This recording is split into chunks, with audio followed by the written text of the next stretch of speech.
Hello hi friends, welcome to my channel Lilly kitchen and blogs. ఎలా ఉన్నారు friends?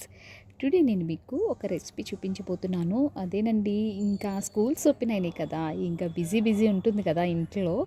So హడావుడి, పిల్లల్ని ready చేయడం, రెడీ అవ్వడం, ఇవన్నీ సో ఈజీగా చేసుకునే రెసిపీ నేను చూపించబోతున్నాను. అందులో ఏంటంటే మనకి కావాల్సిన పోపు దినుసులు: జీడిపప్పు, ఎండుమిర్చి, అల్లం వెల్లుల్లి పేస్ట్, పచ్చిమిర్చి, కరివేపాకు, ఆనియన్స్ అండ్ మినపప్పు, శనగపప్పు అండ్ సేమియా.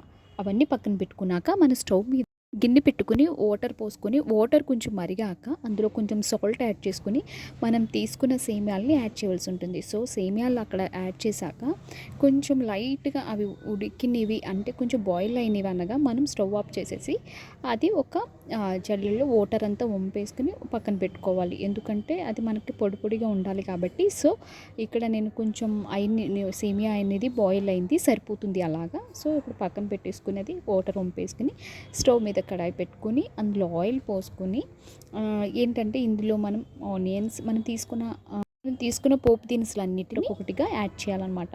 సో నేను ఫస్ట్ ఆనియన్స్ యాడ్ చేశాను, తర్వాత చిల్లీ యాడ్ చేశాను, తర్వాత అల్లం యాడ్ చేశాను. సో ఇవి కొంచెం ఫ్రై అయ్యేంత వరకు మనం ఫ్రై చేస్తూ ఉండాలి. సో లైట్గా ఫ్రై అయ్యాక కొంచెం లైట్గా ఫ్రై అవుతున్నాయి అనగా మిగతా పోపు దినుసులన్నీ యాడ్ చేయవలసి ఉంటుంది. సో తర్వాత నెక్స్ట్ నేను ఎండుమిర్చి యాడ్ చేశాను. అండ్ ఎండుమిర్చి కూడా ఫ్రై అయ్యాక మనం తీసుకున్న జీడిపప్పు అండ్ శనగపప్పు అండ్ మినపప్పు కూడా ఇవి కూడా యాడ్ చేయాలన్నమాట. అంటే అవి పోపు దినుసులన్నీ యాడ్ చేసుకుని లైట్గా ఫ్రై చేసుకోవాల్సి ఉంటుంది. ఇవి ఫ్రై అవుతున్నాయండి. ఇంకా ఫైనల్గా మనం కరివేపాకు యాడ్ చేసుకోవాలన్నమాట. ఇక్కడ నేను కరివేపాకు యాడ్ చేసి ఒక్కసారి లైట్గా మనం తిప్పాక అందులో సాల్ట్, అండ్ ఇందాక మనం సేమియాలో ఆల్రెడీ సాల్ట్ యాడ్ చేసాం కదా, ఇక్కడ కొంచెం చూసుకుని యాడ్ చేసుకోండి. అండ్ కొంచెం పసుపు కూడా నేను యాడ్ చేశాను. సో అవన్నీ కొంచెం కలుపుకున్నాక ఆల్రెడీ మనం ప్రిపేర్ చేసుకుని ఉన్నాం కదా సేమియా, అది కూడా యాడ్ చేశాను అనమాట. సో అది కూడా యాడ్ చేసి ఒకసారి మొత్తం అంతా కలుపుకోవాల్సి ఉంటుంది. నేను యాడ్ చేసిందంతా మొత్తం ఒకసారి కలుపుకుంటున్నానండి. మొత్తం అంతా కలుపుకున్నాక ఈవెన్గా సేమియా ఉప్మా అనేది ప్రిపేర్ అయిపోతుంది. చాలా ఈజీ రెసిపీ అండి, మనం 10 మినిట్స్లోనే అయిపోతుంది మీరు ఈజీగా ప్రిపేర్ చేసుకుంటే. అండ్ తినడానికి కూడా చాలా టేస్టీగా ఉంటుంది. సో మీరు కూడా చేయాలనుకుంటే కనుక ఒక్కసారి ప్రిపేర్ చేసేసుకోండి.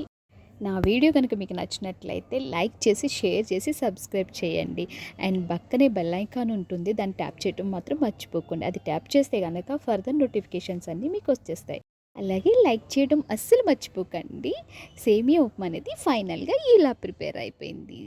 Thank you for watching. Bye.